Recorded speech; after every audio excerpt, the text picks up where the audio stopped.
Maaty. Okay. Yeah, you can grab this or hover.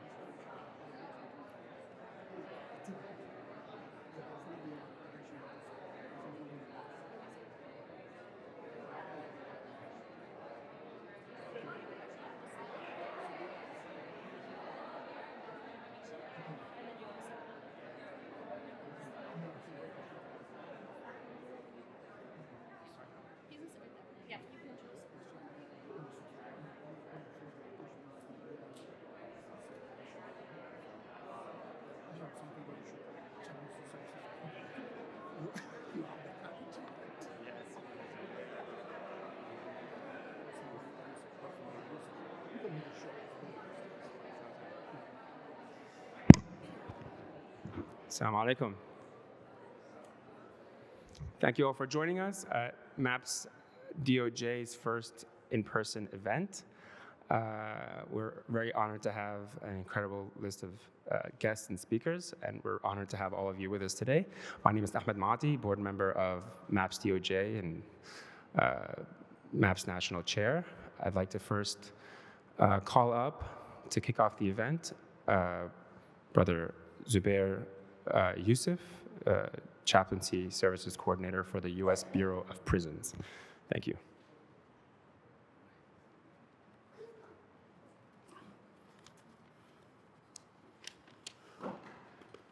بسم الله الرحمن الرحيم اللهم بارك لنا في هذا اليوم وفي أعمالنا واجعله مباركا وسعيدا. In the name of Allah, the most gracious, the most merciful, O Allah, bless us in this day and in our works, and make it blessed and joyful. O Creator of all, we gather in humble presence, seeking your guidance and blessings for our leaders, our communities, and our DOJ family. Grant our leaders wisdom, integrity, and compassion as they navigate the complexities of governance, serving with justice and fairness for the betterment of all.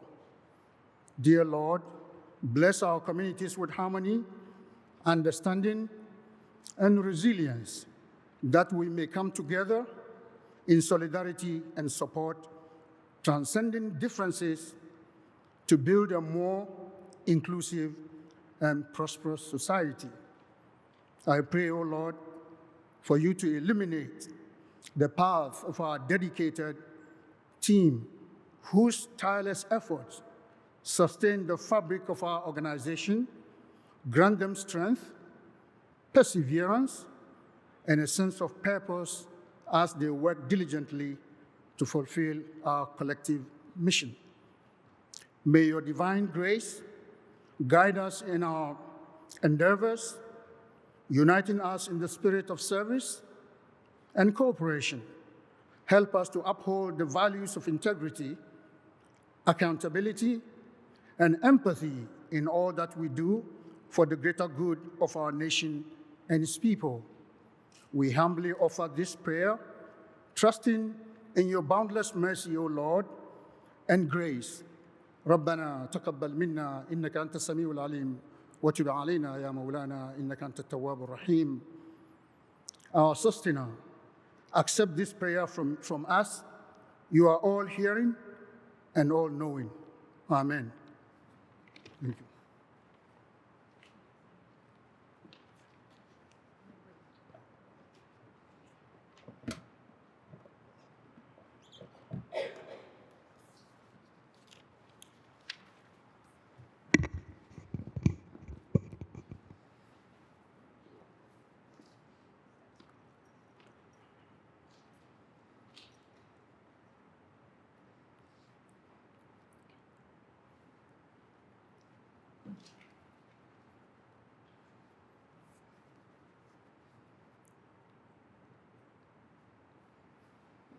Thank you to our speakers who have joined us on stage. Feel free to take a seat.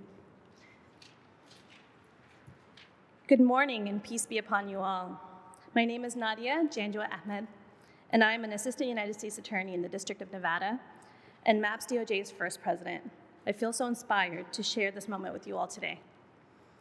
As we all know, and dedication to our mission within the Department of Justice, and in service to the American people, on a day-to-day basis, we subsume our individual identities within our role as advocates on behalf of the United States. Yet, we also understand that in the fulfilling this grave responsibility of administering justice, our individual lived experiences, our own backgrounds, cultures, and upbringing necessarily inform and shape our understanding of what justice looks like, just as it informs the laws crafted by our legislature that we are tasked to uphold. And when we bring that background to our service in the department, we collectively expand our own capacity for empathy, for service, and for justice. Indeed, it can only be possible to deliver true and equal justice for all Americans by including the broadest and most diverse collective of voices within our country. For so many of us serving in the department, whether for just a few months or for several decades, the creation of MAPS DOJ as an employee resource group has been a welcome opportunity for Muslim members of the department across the country and in every single component within the department to come together in a shared community. Indeed, sharing the experience of Ramadan with colleagues who understand the challenges of fasting from before sunrise to sunset for 30 days while still trying to speak coherently in court, while still trying to propose policy and meet with stakeholders is a unique experience. And as we now come together today for our inaugural Eid reception here in the Great Hall, we share that sense of community with the department as a whole.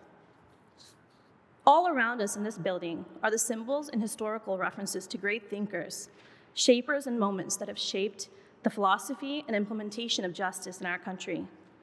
It feels like an equally pivotal moment for us that today we take our places within this great and historic tradition, steadfast in our faith and in service to the department and the American people.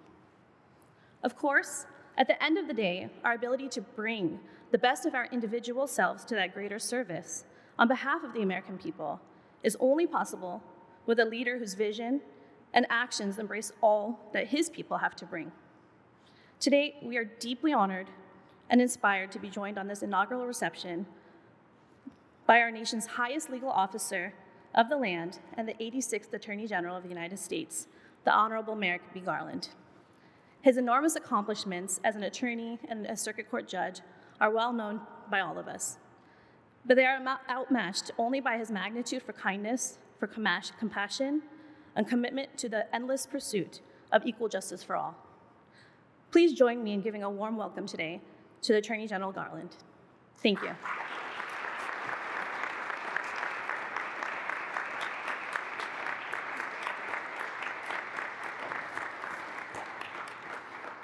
Thank you, Nadia, for the introduction. I'm grateful to you and to the MAPS board for your leadership in building this important community and for making today's reception possible. It's my honor to welcome everyone to the inaugural meeting of the Justice Department's Muslim Americans in Public Service Employee Resource Group. I know that you may be one of the few people of your faith in your office, and that can be isolating sometimes. It's my sincere hope that this organization can be a source of community, support, and empowerment as you carry out your service to the public. It feels fitting that we are launching this group so soon after Ramadan, a time of deep personal reflection and service and worship. I recognize that while many of the people in this room spent the month of Ramadan fasting from sunrise to sunset, you also continue to fulfill your duties in service to the American people. I am deeply grateful to each of you. Every day, Muslim Americans at DOJ and across the federal government work tirelessly to serve the public, guided by your dedication to your country and the values of your faith. Here at the Justice Department, Muslim American attorneys, agents, and other professionals skillfully and diligently advance our mission to uphold the rule of law, to keep our country safe, and to protect civil rights. Today's convening and reception and celebration of Eid is an important time to recognize the important contributions that Muslim Americans make to this department and to this country. But this is also an important time to recognize that so many communities in our country are fearful in the wake of October 7th including Muslim communities that have faced an increase in Islamophobic threats. I have been clear. The Justice Department has no tolerance for violence or unlawful threats of violence fueled by Islamophobia. No one in this country should live in fear that they will be attacked, targeted, or discriminated against because of how they worship, what they look like, or where they're from. Muslim communities in this country must know that they belong and that they are not alone. The Justice Department is committed to protecting you now and always. As I've said before, a founding purpose of the Justice Department in 1870 was protecting civil rights and combating hate-fueled violence. At that time, this meant securing the civil rights promised by the 13th, 14th, and 15th Amendments and successfully confronting the Ku Klux Klan, which used terror and violence to keep Black Americans from exercising their civil rights. Today, protecting the safety and the civil rights of everyone in our country remains our urgent obligation. I have also acknowledged before that while upholding the rule of law and protecting civil rights have always been our department's and our government's guiding lights, we have not always been faithful to them. I know that the pain of those failures has been felt by Muslim American communities. I am grateful to the people in this room and the many people outside of it who have worked to repair and build trust between our government and all of the communities we serve. We have so much more work to do. And your presence here at the Justice Department and in public service is indispensable to that work.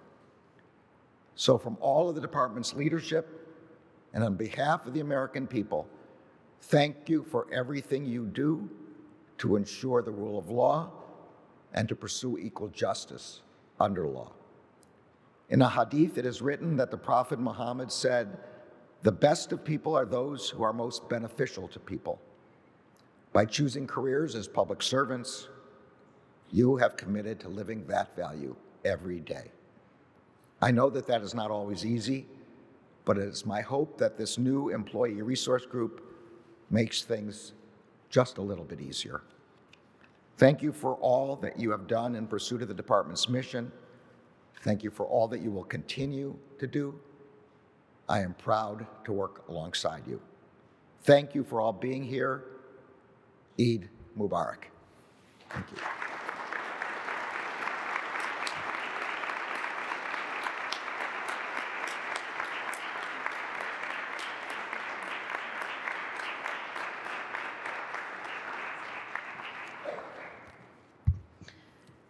We're also honored today to be joined by Director Stephen Dettelbach, who was appointed by the President and sworn in as the Director of the Bureau of Alcohol, Tobacco, and Firearms and Explosives, known as ATF, on July 13th, 2022.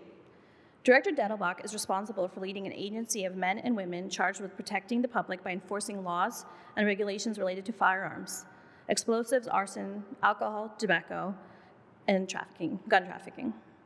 From 2009 to 2016, Director Dettelbach served as the United States Attorney for the Northern District of Ohio.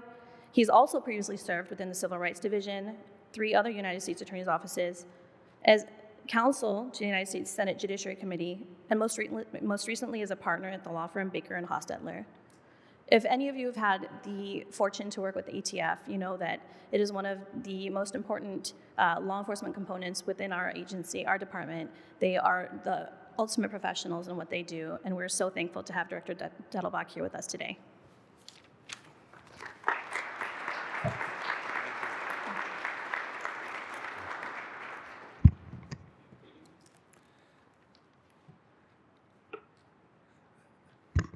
Assalamu alaikum. Thank you so much for that kind introduction, and thank you, Nadia, for leading this incredible group. I'm so happy to be here with MAPS DOJ at your invitation for the inaugural meeting, and I hope the first of many, many. Always a challenge to follow the boss. But in all seriousness, the reason for that is because Attorney General Garland is really, you can just see it in him. He's the personification of the values that we care about so much at the department. His dedication to upholding the rule of law and to enforcing civil rights laws is real, and especially when it comes to matters involving religious discrimination, I know it's a very deeply moving and personal thing for the Attorney General. As ATF Director, I'm particularly proud of our own contribution to MAPS DOJ, board member Ahmad Mody. Ahmad has been a senior economist with ATF since 2023, and I have to brag on him for a second. In his position during Ramadan, Ahmad played a key role in economic analysis of our big new engaged in the business rule to attempt to close the so-called gun show loophole.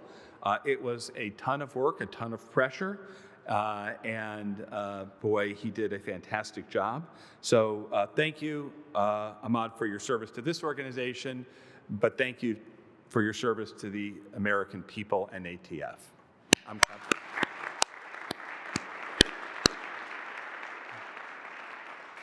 Now, throughout my career, I have had the deep honor to work on a variety of issues related to the kinds of things that this group is focusing on. I started my career, as you heard, in the Civil Rights Division. I did a lot of cases involving religious violence, threats, and discrimination. And then as an assistant U.S. attorney in all those different offices, I always had the civil rights docket on my plate and unfortunately saw the worst of the worst. Things that were deeply troubling, and had a chance to work with great and talented people to try to do something about it. When I was U.S. Attorney in the Northern District of Ohio, I had the privilege during that period of hiring the first Muslim American Assistant U.S. Attorney. By the way, it was 2014, which is shameful, right? That 2014 we'd be hiring the first one. But you have to make progress. And as U.S. Attorney, I also had the privilege under Attorney General Holder of leading the department's effort to engage with Arab and Muslim communities around the country, which was a key initiative and still is of the department. And so I also saw in my day job all too many circumstances of acts of discrimination and violence. Again, ones that caught national attention. The largest mosque in Ohio was torched by a racist who came from Indiana to burn the mosque down. And then all ones that were less noticed but equally troubling, right? We had a case where there was a young Muslim professional who had moved into an apartment building in Cleveland, and his neighbors had taken a toy camel and put a noose around the camel's neck and hung it on his door. And the first reaction from law enforcement was not the one you'd want to see, right? It was a reaction, come on, it's just a prank. And explaining to people and then making sure that we followed through on this notion, this is not, it's an attack, yes, on this individual, it's an attack on the United States of America, right? Is something that you have to work at as a group to bring people along. Because I know and you know that what makes our country exceptional is our diversity. It is the place. I mean, this is people we're not perfect, but gosh, when I hear other countries lecture us on a lot of things, one thing that we have done in our country at our core is freedom of religion differently than almost any other nation in the history of humankind. It is just so much a part of who we are. And you can't order these rights, right? They're all important, but freedom of religion is something that was new and is important in this nation. And so the idea that we need to, as the Attorney General said, lead by example, that we need to make sure that we are diverse at all levels in my agency and in this department is crucially important. For me at ATF, I'm trying to do my part. We're trying to do our part. We have progress that needs to be made, but we created last year the first ever SES level Chief Diversity Officer at ATF. Focused on trying to make sure that we're doing the things we need to do to lead on these important issues. And unfortunately, as I sort of talked about, and the Attorney General talked about, the idea that these incidents in communities around this country keep happening is, of course, raw in all of our minds. Raw since October 7th, but frankly, even before that, right? This is an issue that is persistent and troubling and dangerous. There are people out there who are committed to attacking this ideal of pluralism, of diversity, of inclusion, of freedom of religion, and they are willing to not only say things, but do things that are deeply troubling. And so at ATF, most recently, in August, we saw an investigation that involved a Missouri man for setting fire to an Islamic center on the first morning of Ramadan. That individual was prosecuted and sentenced to almost 16 years in prison. And then tragically, just last Thanksgiving in Burlington, Vermont, ATF put handcuffs on an individual who had shot 3 Palestinian youth who were walking home on their time home from college over Thanksgiving break in Burlington, Vermont. These are real threats, they're current threats, and we need to, as a country, not try to pretend they're not there. We need to lean in and fight against them. So I'll say now, as I said then, the right to pray as a person wishes is at the core of this nation's ideals. And when someone attacks a house of worship, when somebody attacks a person because of their actual or perceived religion or ethnicity, they're not just attacking that person, they're attacking the United States of America, and they need to be held accountable. And you have our word and my word that ATF will continue to be steadfast in our commitment to do just that, to hold accountable those who wish to harm the peace of their fellow Americans. Thank you very much for all you're doing. I wish you a wonderful day. I hope you had a good month, and God bless you all.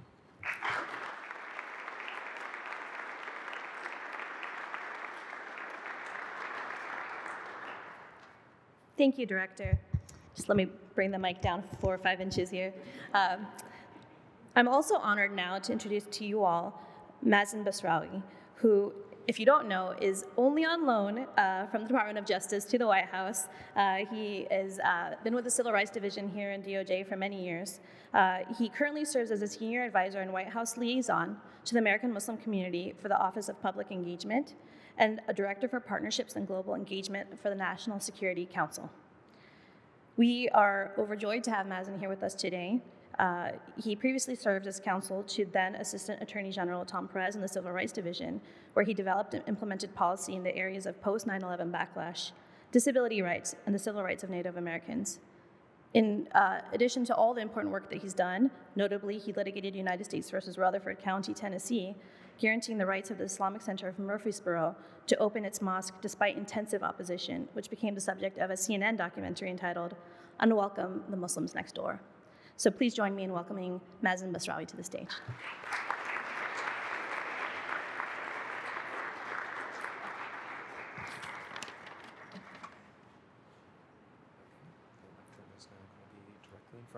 All right, perfect.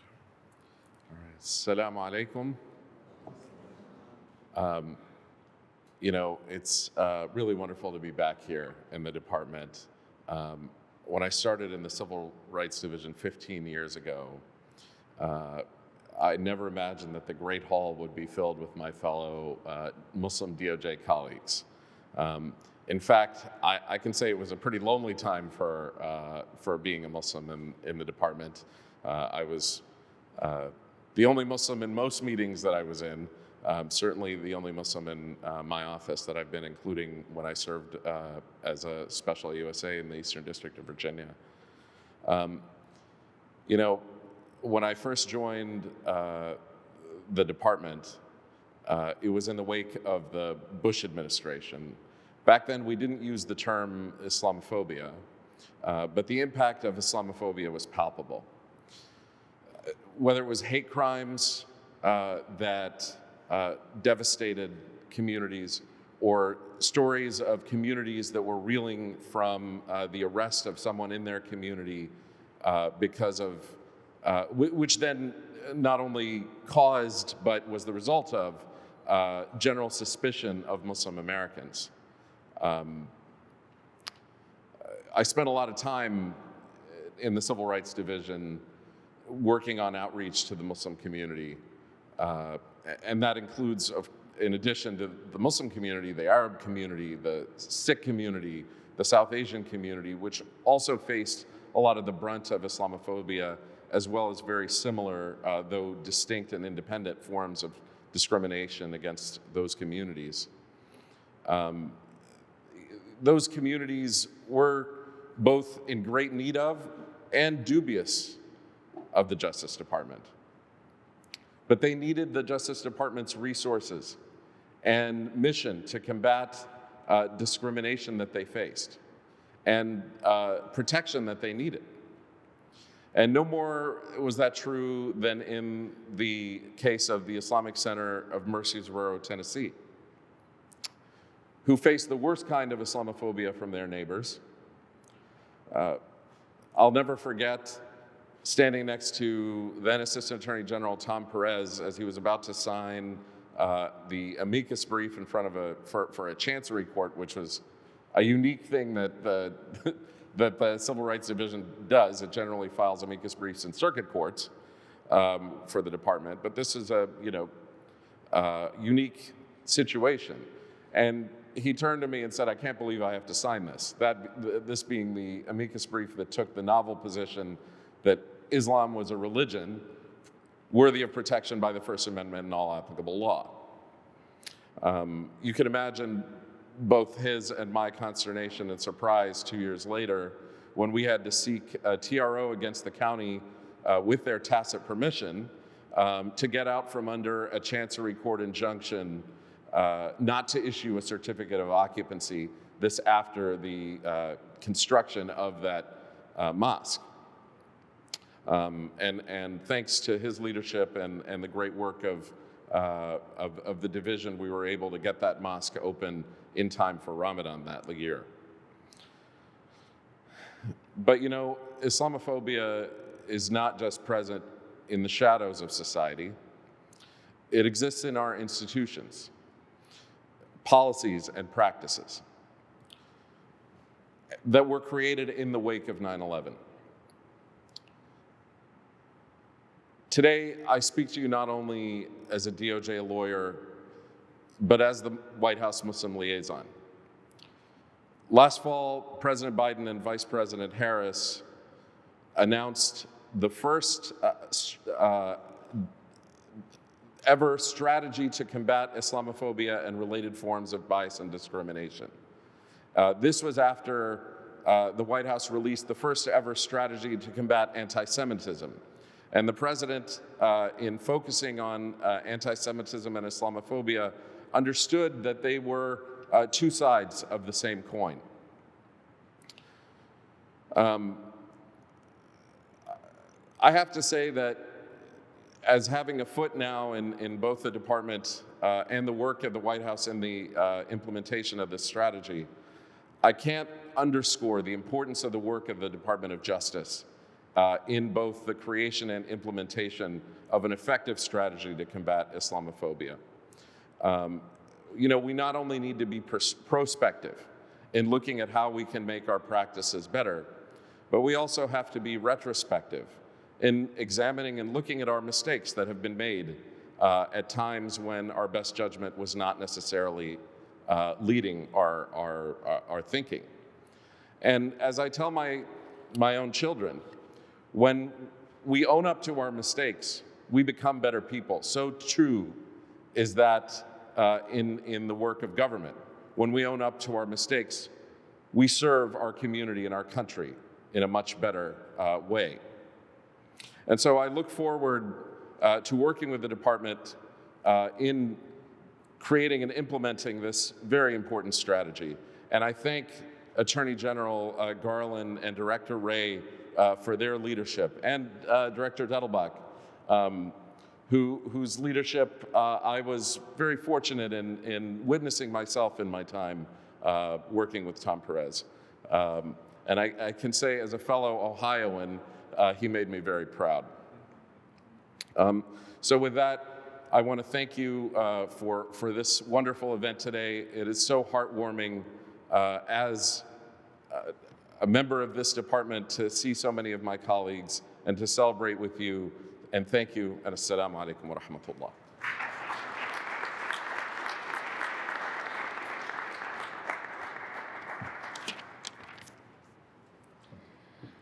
I'm now honored to invite to speak Saeed Mody, who is the Deputy Associate Attorney General in the Department of Justice's Office of the Associate Attorney General. When he assumed the role in May of 2022, he was designated as DOJ's Anti-Hate Crimes Resource Coordinator.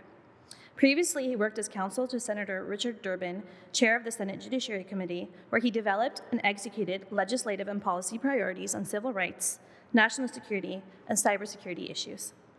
Saeed served as a deputy chief and trial attorney in the Justice Department's Civil Rights Division for 11 years and specialized in investigating hate crimes and law enforcement misconduct across the country. He began his career as an assistant district attorney at the Brooklyn District Attorney's Office in New York. He has also been such a tremendous resource for MAPS DOJ.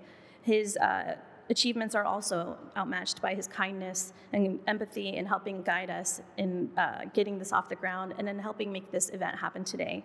And finally, yes, you are correct. He does look like the Muslim version of Adrian Brody. Please join me in welcoming Deputy Associate Attorney General Saeed Mody to the stage. I hope you don't know.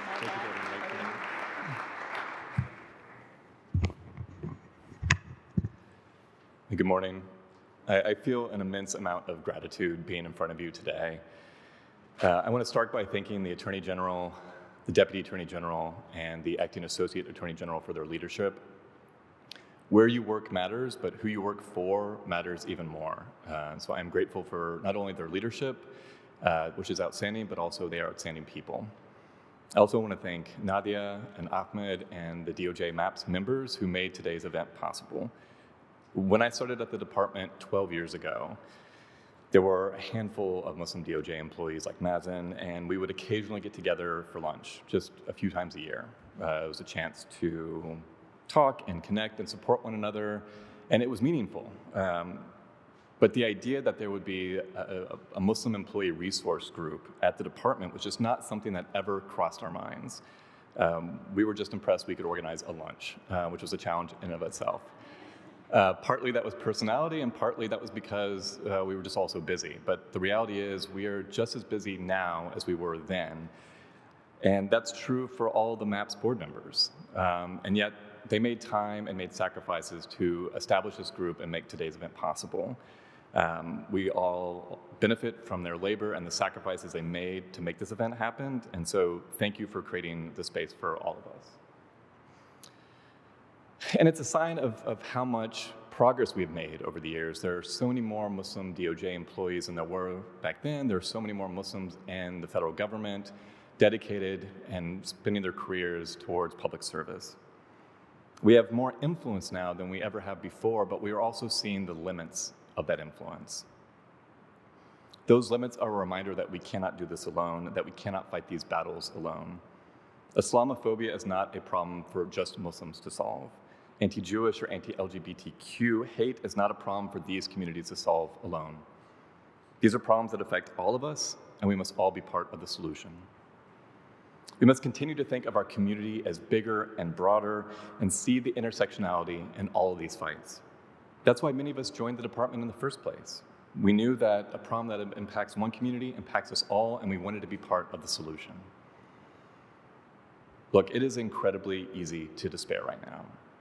But we have to remain hopeful and remind ourselves that hope is a discipline that we must practice every day. Like many of us, my faith and my family gives me hope. This community gives me hope, and the amazing DOJ friends and colleagues that we all have give me hope every day. And I want to share one quick story that still gives me hope to this day. I worked a case a few years ago in Victoria, a small town a couple hours south of Houston.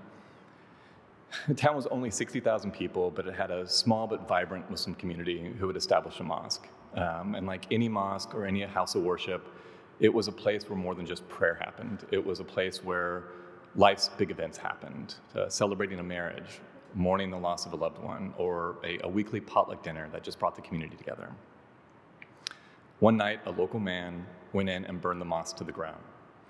His goal was to send a message to the Muslims in that community and across the country that we didn't belong here, that Muslims didn't belong in the US. But the message that was conveyed wasn't the one he intended. After this event happened, one of the founding members of the mosque set up a GoFundMe campaign. The mosque didn't have insurance, and he thought if he put this campaign online, maybe they could raise a few $1,000s to start helping with the rebuild. Instead, over 24,000 people contributed donations from all 50 states and over 90 different countries, 24,000. So one person tried to send a message of hate, and 24,000 people responded with a message of love and support for a community they'd never even heard of before. And I would see versions of this moment and this event play out in almost every place I saw where a hate crime had occurred. 100 times, 1,000 times more people standing up against hate than those spewing it. It is moments like those that still give me hope and still stick with me, and I hope that story sticks with you as well.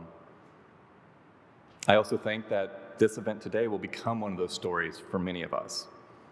So thank you again to the department, to the Attorney General, and to the MAPS board for giving us one of those moments here today and for this memory. Thank you.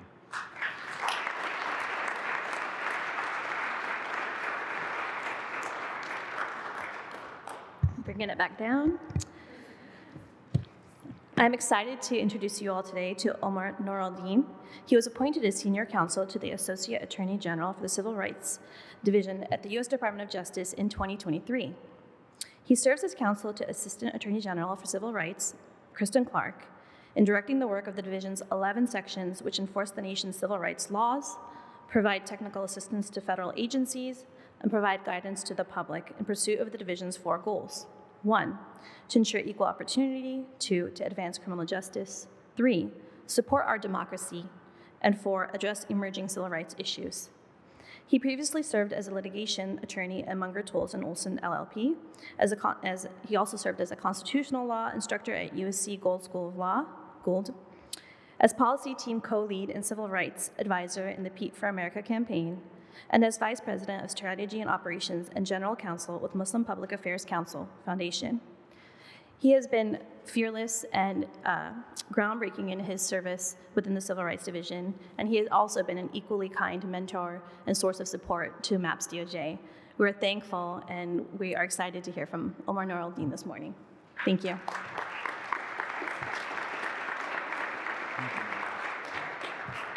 And I'll put it back up. Good morning and Eid Mubarak. Thank you for inviting me to speak on behalf of the Civil Rights Division.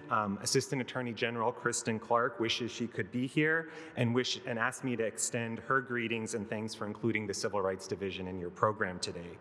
You know, I am deeply grateful for the opportunity to connect with such a dedicated group of Muslim Justice Department employees. Your commitment to public service, especially in these challenging times, is inspiring and vital to the fabric of our democracy. Together, we stand at the forefront of advocating for justice and equality and protecting all communities against the rising tide of hate and intolerance. Your role as public servants navigating these challenges during this moment underscores the importance of leadership grounded in courage, compassion, and a deep-seated commitment to the public good. Over the last several years, and indeed in recent months, we have witnessed a troubling increase in threats and violence against Jewish, Muslim, Arab, and Palestinian communities across our nation. These recent events have undeniably sown seeds of fear and pain within our communities, profoundly affecting our sense of safety and belonging. This rise in anti-Semitic, anti-Muslim, anti-Arab, anti-Palestinian sentiment has cast a shadow of fear over many, including those of us working in the federal government, affecting our own sense of security in places of worship, schools, and in other parts of our daily lives. Assistant Attorney General Clark asked me to express in no uncertain terms her profound empathy for those targeted and affected by this increase in hate, bigotry, and discrimination. The pain and anxiety that these acts of hate have caused have felt across all of us who believe in a society where every individual, regardless of their faith or ethnic background, has the right to live without fear. Such acts not only target individuals, but also seek to undermine the very principles of pluralism that enrich our democracy. And it is against this backdrop that we gather here today to celebrate our diversity, united in our resolve to confront and overcome these challenges, reaffirming our commitment to justice and dignity for all. Amidst this adversity, however, a profound sense of resilience and determination shines through all the faces that I'm seeing here today. Our Muslim community's steadfast commitment to overcoming challenges, supporting one another, and engaging in public service is commendable. This spirit of resilience and dedication to the public good not only defines, but also strengthens the core of our democracy. You know, Muslims make vital contributions to our justice system at every level, from FBI and ATF field agents and trials attorneys at U.S. attorneys' offices across the country, to mediators and conciliators, and even now federal judges. Muslim DOJ employees work to ensure the Constitution's promise of equal justice and our nation's ideals of human dignity and equal opportunity for all. That is the core of our mission at the Civil Rights Division. Muslim attorneys and professionals, some of whom I see here today,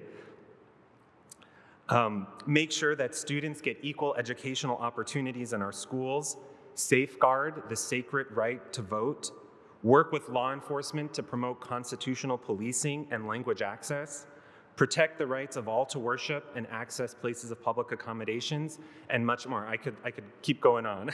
But as you can see, there is no shortage of good, righteous work being done by Muslims at the Justice Department. So I'll end by reiterating a core principle of the Civil Rights Division, that no person, no community in this country should have to live in the face of fear or hate-fueled violence or discrimination, and that the journey in the face of this adversity and the shadows that cast by hate, the division's commitment to Muslim communities, and indeed all communities, is unwavering and enduring. The journey to this goal is a collaborative effort that requires ongoing dialogue and a strong partnership. And I am grateful to be one of the Justice Department's employees alongside many of you here today because of your resilience, strength, and invaluable contributions to this dialogue. Your perspectives and experiences are critical in shaping effective strategies to ensure that the Justice Department fulfills its vital mission. As leaders in public service, I look forward to working with all of you and elevating our collective efforts to serve as bridges to discussion, dialogue, and unity as we navigate these troubled times. Please know that the Civil Rights Division and Assistant Attorney General Kristen Clark will be able to partner with you on many of these critical issues. Thank you for your commitment, courage, and participation in this crucial endeavor. I look forward to our continued partnership, and thank you for inviting the Civil Rights Division to be a part of today's program.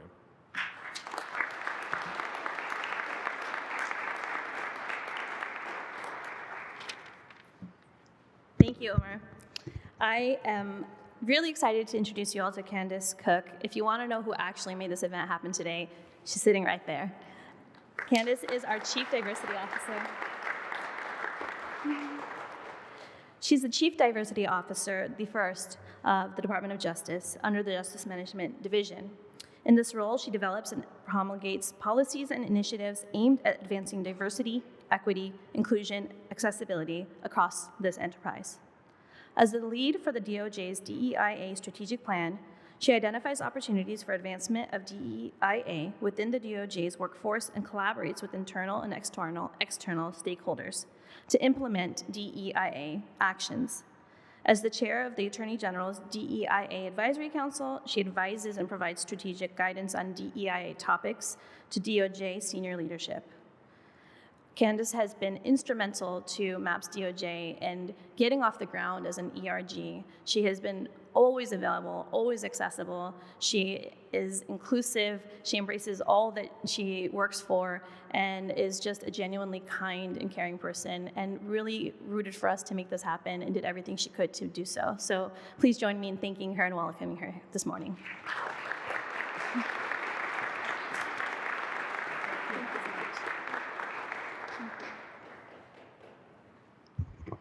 To be clear, I just connected them with emails and said, talk to this person over here. They'll be able to help you. After I graduated law school in Boston, I moved to Southern California and took the California bar exam. While I was waiting for the bar results, I attended graduate school at Pepperdine Law. I was enrolled in their Master of Dispute Resolution program, and one of my classes was Conflict Resolution in Religion, where we spent the semester discussing Christianity, Judaism, and Islam.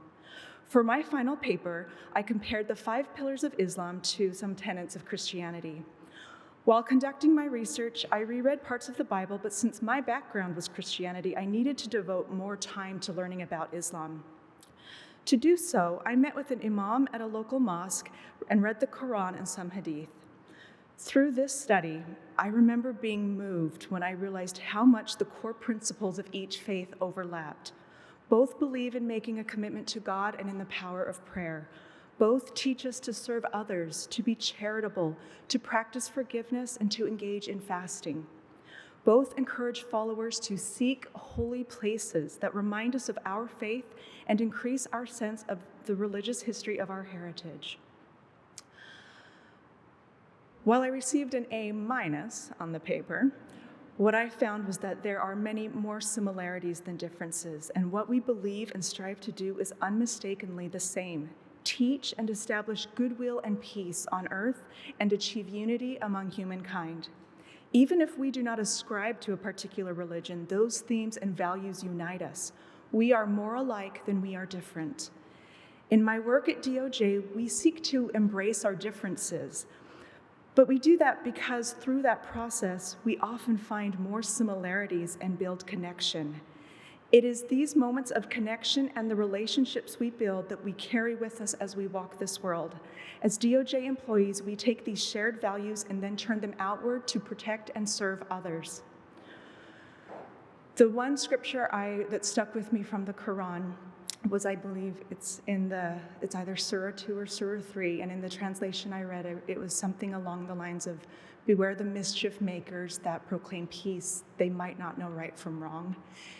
That has always stayed with me, because what I took from that is forcing peace misses the point. Peace and unity are built standing side by side, hand in hand, working together.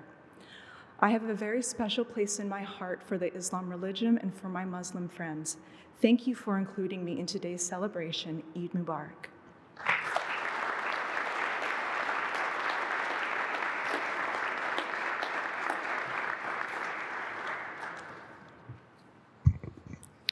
I'm so excited to introduce you all this morning to Sim Singh Attariwala, who is currently the director of the Center for Faith-Based and Neighborhood Partnerships at the U.S. Department of Justice.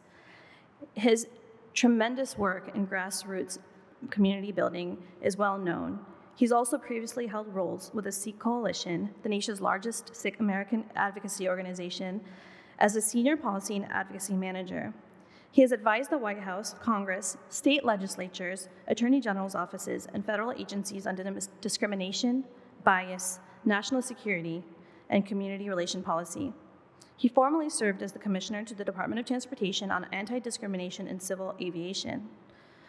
In tremendous work, he also helped develop law enforcement training on Sikh cultural competency on behalf of the U.S. Department of Justice Community Relations Service and is a certified trainer in the subject. He is also one of the many champions for MAPS DOJ who held out his hand readily, openly, and continuously to help us and guide us and help us figure out how we could be value added to the department. He continues to do so and welcomes the opportunity to meet with you, get to know you and the work that you're doing in the department, and to see how he can collaborate with you all as well. And I'm so excited for you to hear from him this morning.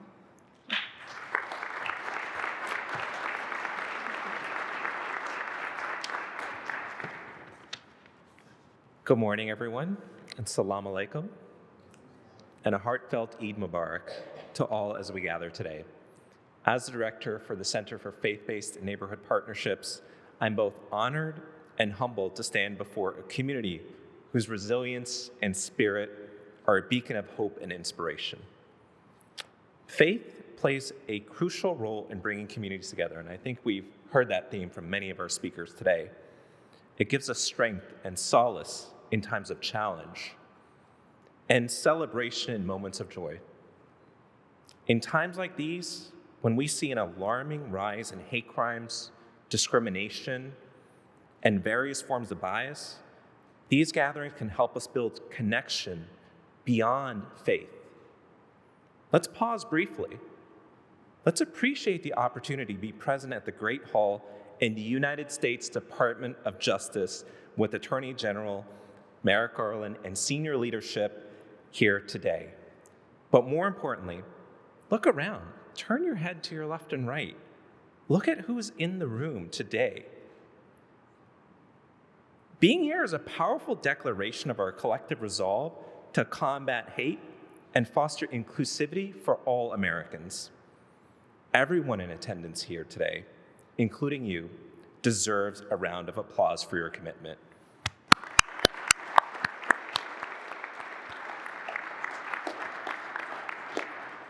Your applause is a sign of strength of our democracy, making clear that all Americans, including Muslims, are integral to our nation's identity and continued success.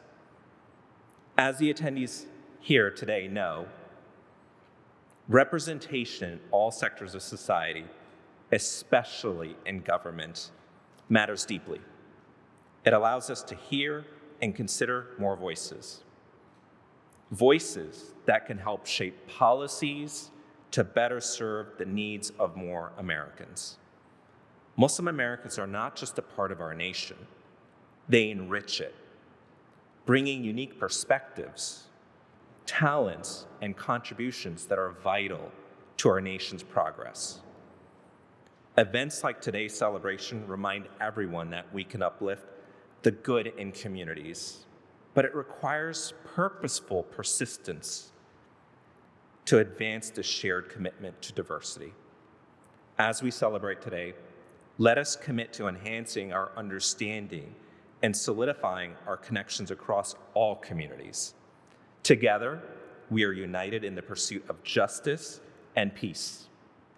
Let us continue this important work together to ensure that everyone has the opportunity to thrive. Thank you once again, and Eid Mubarak.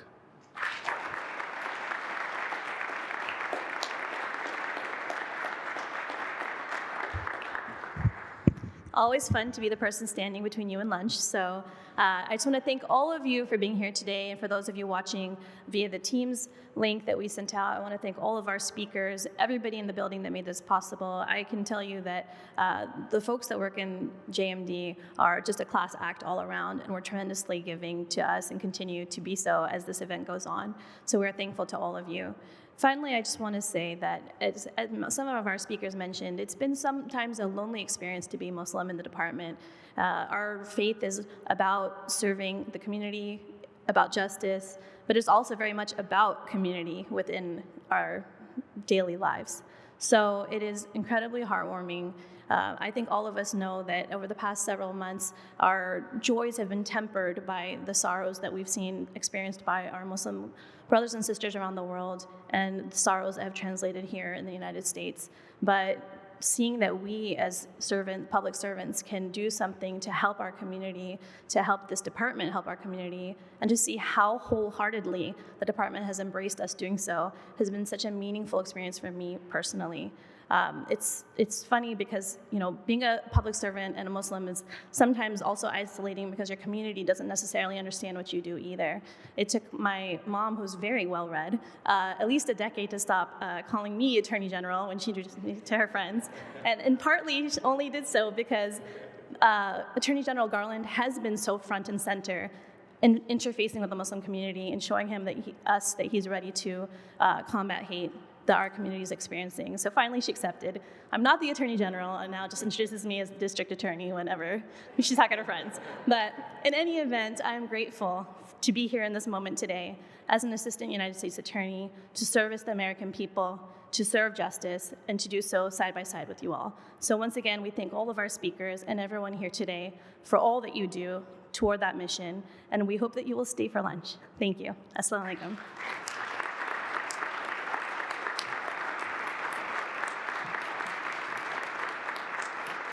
So we're just going to take a brief moment to get our lunch sorted and set up. Please feel free to talk amongst yourselves and network. And we will, while we're setting up, we might do the Pakistani wedding thing and take some photos up on stage. But in any event, I'm looking at Ahmed. Did you want a group photo with everybody? Okay, so maybe if everyone could come stand in front of the stage, and we'll have our speakers stand up.